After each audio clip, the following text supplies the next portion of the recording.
Hello, my friends. It is so good to see you, and I am so excited for this new adventure, starting the Creatives on Camera podcast. And I thought I'd introduce myself, tell you a little bit about me, my journey, why I'm here, and what I'm here to help you with. My driving purpose, my big why, the thing that makes me love what I do the most is I love it so much when I see the people I help be successful in their businesses.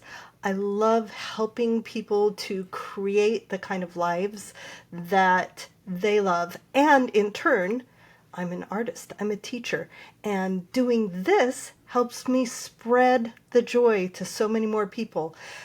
Being creative, learning to make things, learning to do things with your hands, to bring beauty into the world, brings goodness into the world, brings joy and creativity into the lives of so many people. So when I get to help other teachers spread their joy, it's like I am exponentially expanding the joy that I can help put out there in the world. Let me tell you a little bit about myself. My name is Lyric Montgomery Kinard. I'm an artist. I work in textiles, so I dye and paint and print and stitch fabric. And I have been traveling. I get hired by quilt guilds, who knew, to travel all around the world, play with fabric, play with my art form, play with the most amazing people. And I get to help people who think they're not creative understand that they really are. And when that light goes off in one of your students, it is so exciting. It fills a teacher's soul. You're a teacher. You know how this is, right? You understand. So I've been doing that forever, but I started teaching what I do online way before Craftsy. Like when there was dial-up modems still. Quiltuniversity.com was one of the first online quilt class education places, and it was fantastic. I had to take a lot of pictures. I had to write a lot of the lessons because there was no video. People were on dial-up modems. But I met people from all over the world through this joy of doing the thing I do and being able to share it virtually. At the time, I had little babies at home. I have 5 children. They are all grown now. They are amazing people. But I started the teaching journey when all 5 were at home, and the youngest was about 3 years old, the traveling part of the teaching journey. And transitioning or adding in online courses allowed me to stay home. I could teach with a crying baby on my lap if I needed to, right? The flexibility and the reach was entirely different than having to pack your bags, pack all the supplies for your students, get on an airplane and travel somewhere. Not to mention arranging everything that had to happen at home, right? And so many people are limited in the reach they have by geography. Teaching online eliminates all of that.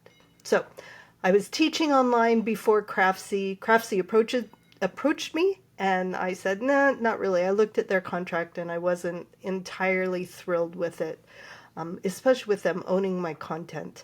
So eventually, when Quilt University went away, I had no classes online for a little while until technology improved and it became so easy for teachers to be able to create their own content and put it online in their own classes. Now, I had had some experiences before this. I've appeared on television shows that were on PBS. I've been on camera in professional studios teaching what I do as well.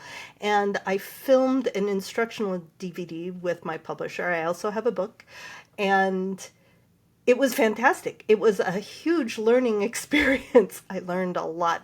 The first time I was on TV, I think I watched it once, cringed, and then forced myself to watch it one more time just so I could write down all the things that I needed to do better next time. And I did better next time.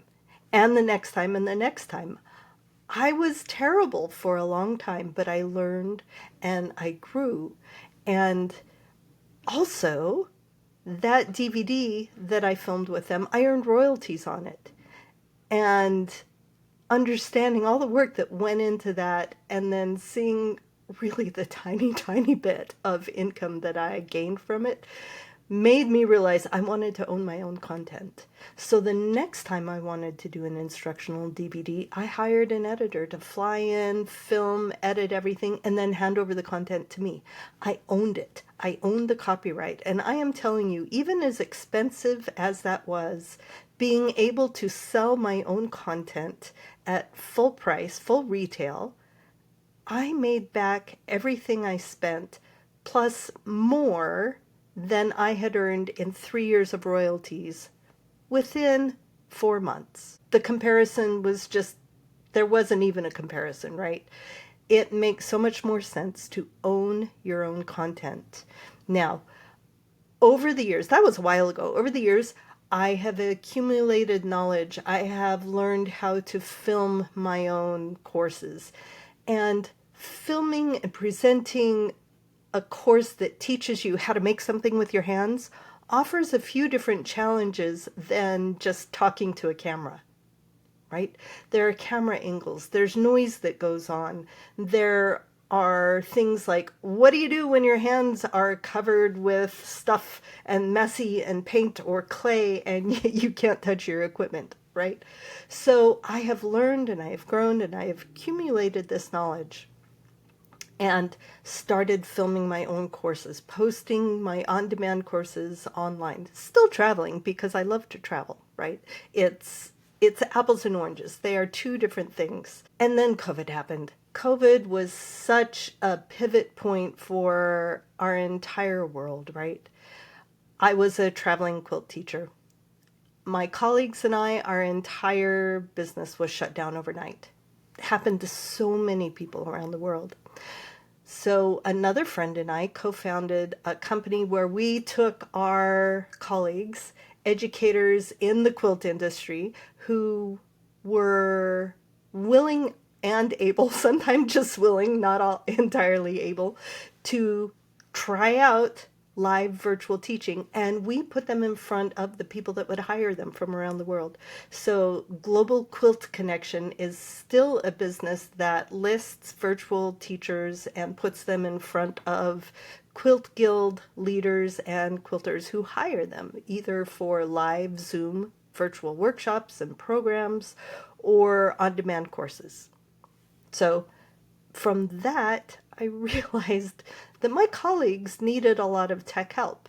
Not everybody is as excited about all the new toys and all the software and all the things like I am. So I started mentoring my people, the business people, the other teachers that I love and adore. And out of that grew the Academy for Virtual Teaching. And here we are today.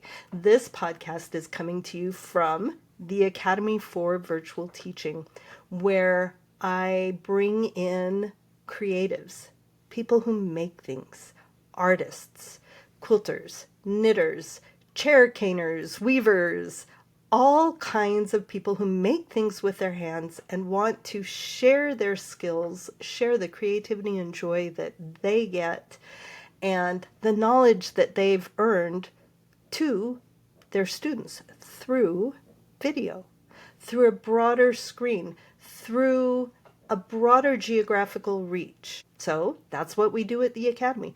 We help people learn the tech. We support each other. It's an amazing community. You should really check it out. If you're interested in teaching, join academyforvirtualteaching.com and just hop in and talk to people, ask questions, see what's going on there. We aren't just quilters. Again, that's the world I come from, but all of this knowledge applies across such a broad spectrum.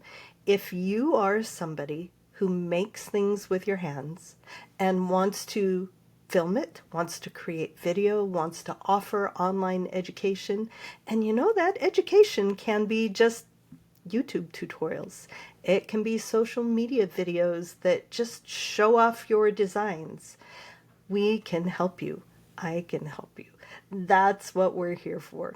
And hopefully this podcast is entertaining and interesting but most especially practically valuable enough for you that you'll come back and listen time and again.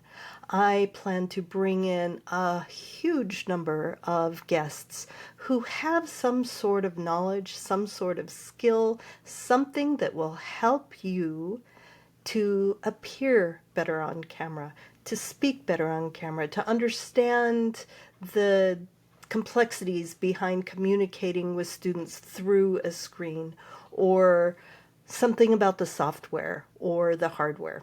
Anything around this idea of teaching what you love to make through a screen, we're going to bring in people who can teach you a thing to make it better for you, to expand your reach. Just imagine yourself teaching the thing you love online and reaching students from around the world.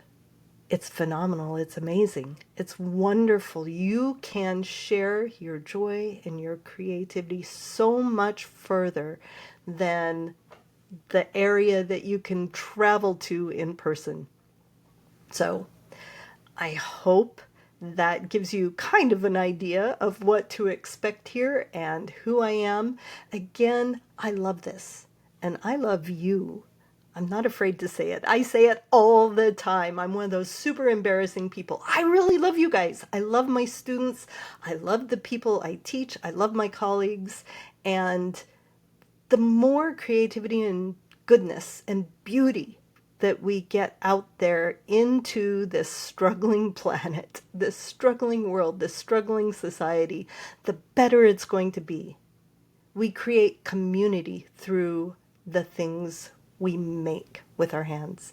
We create beauty and joy in people's lives. So I hope to see you again soon, and we'll see you on the next episode. Take care, friends. Bye-bye.